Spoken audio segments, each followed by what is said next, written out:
কি খবৰ নমস্কাৰ বন্ধুসকল মই কথা পাতিবলৈ যাই আছো বেহাৰবাৰী আউটপোষ্টৰ বিষয়ে আপোনালোকে হয়তো গম পাইছে যে বেহাৰবাৰী আউটপোষ্ট বৰ্তমান সময়ত বিতৰ্কৰ মাজত সোমাই পৰিছে আৰু এই বিতৰ্কৰ কাৰণ হৈছে তেওঁলোকে এটা এপিসোড টেলিকাষ্ট কৰিছিল যিটো আছিল 2056 নম্বৰ এপিসোড আৰু সেই এপিসোডটোত কোৱা এটা শব্দৰ বাবে তেওঁলোকে বৰ্তমান সময়ত বিতৰ্কত সোমাই পৰিছে কিছুমান লোকে বৰ্তমান সময়ত বেহাৰবাৰী আউটপোষ্টৰ বিৰুদ্ধে কিছুমান অভিযোগ তুলিছে লগতে পৰিচালক মনোজ শইকীয়াক ক্ষমা খোজাৰো দাবী জনাইছে আপোনালোকে হয়তো সেই এপিসোডটোৰ সেই বিশেষ ক্লিপটো দেখিছে যাৰ বাবে বেহাৰবাৰী আউটপোষ্ট বিতৰ্কত সোমাই পৰিছে তথাপিও মই আপোনালোকক তাৰে এটা সৰু ক্লিপ দেখুৱাই লৈছো আৰু এই ঘটনাটোৰ ওপৰত আপোনালোকৰ নিজৰ মতামত কমেন্ট সেকশনত জনাব বেহাৰবাৰী আউটপোষ্টত অভিনয় কৰা এজন অভিনেতায়ো এই টপিকটোৰ ওপৰত কিছু কথা কৈছে মই হেয়া আপোনালোকক দেখুৱাই আছো জাতি ধ্বংসৰ ষড়যন্ত্ৰ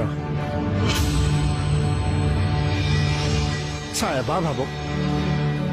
ড্ৰাগছ বেচিছে কোনে খাইছে কোনে পানীৰ দৰে ফটফটীয়া নিজৰ বুলি সঁচাকৈ জাতি ধ্বংসৰ ষড়যন্ত্ৰ চলিছে আমাৰ খিলঞ্জীয়াক নিঃশেষ কৰাৰ ষড়যন্ত্ৰ ছাৰ আমাৰ মাটি বেদখল কৰিছে সিহঁতে আমাৰ জীয়ৰী বোৱাৰীক বলাৎকাৰ কৰিছে সিহঁতে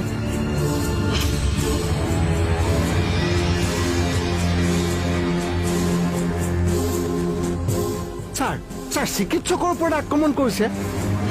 হয়তো আপোনালোকে তেওঁলোকৰ এই ক্লিপটো দেখিলে আৰু দীঘল আছিল কিন্তু কপিৰাইটৰ বাবে মই ইয়াতে ইউজ কৰিব নোৱাৰিলো আৰু বেহাৰবাৰী আউটপোষ্টৰ এজন অভিনেতা যিজনৰ নাম হৈছে ঋতুৰাজ মেধি যাক আপোনালোকে বৰ্তমান সময়ত এজন সাংবাদিকৰ চৰিত্ৰত অভিনয় কৰা দেখিবলৈ পাই আছে তেওঁ ইয়াৰ ওপৰত এই বুলি ক'লে যে ৰাইজে চাই আছেনে বেহাৰবাৰী আউটপোষ্ট হাস্যৰক সৃষ্টিত বিতৰ্কৰ স্থান নগণ্য বিতৰ্ক গুলি মাৰক বেহাৰবাৰীক মৰম দি থাকক শনিবাৰৰ পৰা এভুমুকি আমিও মাৰিছো চাবচোন বেহাৰবাৰী পৰিয়ালে বহু শিকাইছে অভিজ্ঞ শিল্পীসকলৰ পৰা আৰু বহু খুচৰিবলৈ আছে ধাৰাবাহিক এই বিজয় যাত্ৰা অব্যাহত থাকক এই চেগতে পৰিচালক মনোজ শইকীয়া ককাই লগতে বেহাৰবাৰী আউটপোষ্টৰ সমূহ কলাকুশলীলৈ তেওঁ ধন্যবাদ জ্ঞাপন কৰিছে আৰু এই পৰিয়ালৰ অংশীদাৰ হ'বলৈ পাই গৌৰৱান্বিত বুলিও তেওঁ উল্লেখ কৰিছে হয়তো আপোনালোকে ঋতুৰাজ মেধিৰ কথাখিনি শুনিলে আৰু ইয়াৰ পিছতে ছ'চিয়েল মিডিয়াত বহুজনে বেহাৰবাৰী আউটপোষ্টক ছাপোৰ্ট কৰা দেখিবলৈ পোৱা গ'ল এজনে এই বুলি লিখিলে যে আপোনালোকে হয়তো ক্লিপটো শুনিলে এটা তেওঁলোকে শব্দ ব্যৱহাৰ কৰিছিল আৰু সেই শব্দটোৱে হৈছে সিহঁত এই শব্দটোক লৈ তেওঁ এই বুলি লিখে যে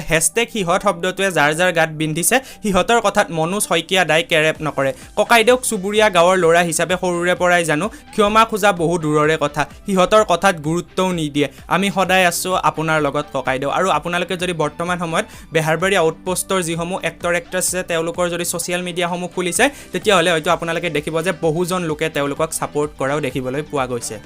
লগতে আৰু এজনে মনোজ শইকীয়াক টেগ কৰি এই বুলি লিখে যে বেহাৰবাৰী আউটপোষ্ট ধাৰাবাহিকখন মোৰ লগতে আমাৰ ঘৰৰ সকলোৱে দৈনিক উপভোগ কৰি আহিছোঁ আমাৰ সকলোৰে প্ৰিয় বিশেষকৈ পৰিচালকজন হৈছে আমাৰ সকলোৰে শ্ৰদ্ধাৰ মনোজ শইকীয়া ককাইদেউ মনোজ দাক সৰুৰে পৰা লগ পাই আহিছোঁ আপুনি এজন সৎ সুদক্ষ অভিনেতা সুদক্ষ পৰিচালক দাদা ক্ষমা খোজাৰ কোনো প্ৰয়োজন নাই কিছুমানে সদায়ে বিতৰ্ক কৰাৰ সুবিধা লৈ থাকে অনাহকত সময় নষ্ট নকৰি ভাল খণ্ড অসমবাসীৰ বাবে উপহাৰ স্বৰূপে প্ৰস্তুত কৰক আমি সদায় আপোনাৰ লগত আছো আৰু থাকিম ধাৰাবাহিকখনক লৈ অনাহকত চিঞৰ বাখৰ বিতৰ্ক কৰি একো লাভ নাই হয়তো আপোনালোকে তেওঁৰ কথাখিনি শুনিলে আৰু মই তিনিজন মানুহৰে প্ৰতিক্ৰিয়া ইয়াতে দেখুৱালো সকলোৰে যদি প্ৰতিক্ৰিয়া ইয়াতে দেখুৱাবলৈ যাওঁ ভিডিঅ'টো বহুত বেছি দীঘল হৈ যাব আৰু আপোনালোকে হয়তো বৰ্তমান সময়ত স্ক্ৰীনত দেখি আছে কোনে কি মন্তব্য আগবঢ়ালে মই আপোনালোকক স্ক্ৰীন ৰেকৰ্ডাৰৰ জৰিয়তে দেখুৱাবলৈ চেষ্টা কৰিছোঁ লগতে বেহাৰবাৰী আউটপোষ্ট আপোনালোকেতো জানে মোৰ কিমান প্ৰিয় বেহাৰবাৰী আউটপোষ্টৰো নিউজ মই দি থাকোঁ আৰু যদি আপুনি অসমৰ ইউটিউব কমিউনিটি আৰু ছ'চিয়েল মিডিয়াৰ জগতখনৰ লগত আপডেটেড থাকিবলৈ বিচাৰে তেতিয়াহ'লে চেনেলটো ছাবস্ক্ৰাইব কৰি ল'ব পাৰে তেতিয়ালৈকে লৈছোঁ বিদায় জয় অসম ধন্যবাদ